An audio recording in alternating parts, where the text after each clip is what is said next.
Naam, natumai jambo mtazamaji. Mimi naitwa Captain Nyota, of course unacheki Captain Nyota TV. Sasa hapa bana nataka tuangalie story ya Margaret Nduta Machari ambaye yupo Vietnam na kusubiria hukumu ya kifo. Kuna sababu ambazo zinaweza zikamfanya mfungwa wa hukumu ya kifo kuondolewa adhabu hiyo Vietnam. Na hapa tunaangalia pia kwa hali yake ambayo konayo Margaret Nduta. Kulingana na sheria ya huko, katiba kifungu cha 40.2 cha sheria ya mwaka 2015 ya Vietnam, sababu ya kwanza ambayo inaweza kumfanya mfungwa wa kifo kuondolewa adhabu hiyo Vietnam ni kwamba kama ni mtoto mdogo anaweza akaondolewa hukumu hiyo. Lakini pia sababu ya pili ni kama ni mwanamke mjamzito.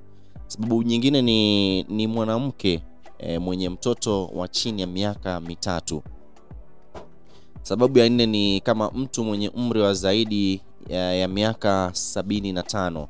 Lakini pia sababu ya tano ni ikiwa ni mfungwa wa wizi, ufisadi na atarudisha theluthi 3 ya mali ya wizi. Sheria ama sababu ya sita ni akishirikiana kikamilifu na mamlaka katika uchunguzi wa kesi. Sababu ya 7 ni ikiwa atatoa fidia kulipia uhalifu huo. Kwa hiyo ina kesi sijui itakuwaje kutokana na sababu ambazo tumezisoma hapa. Niambie, je, unahisi kwamba atafaulu? Vitu kama hivyo.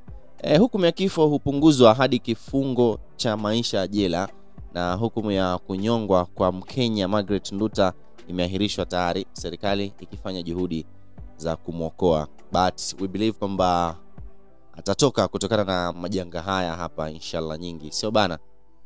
Haina noma. Platinum Diamond Total Kimanyema Chibude Ngote. Yami from Tanzania. Na unatazama Captain Nyota TV. Junior Photo the one. Na subscribe kwa Captain Nyota TV. Ugopi.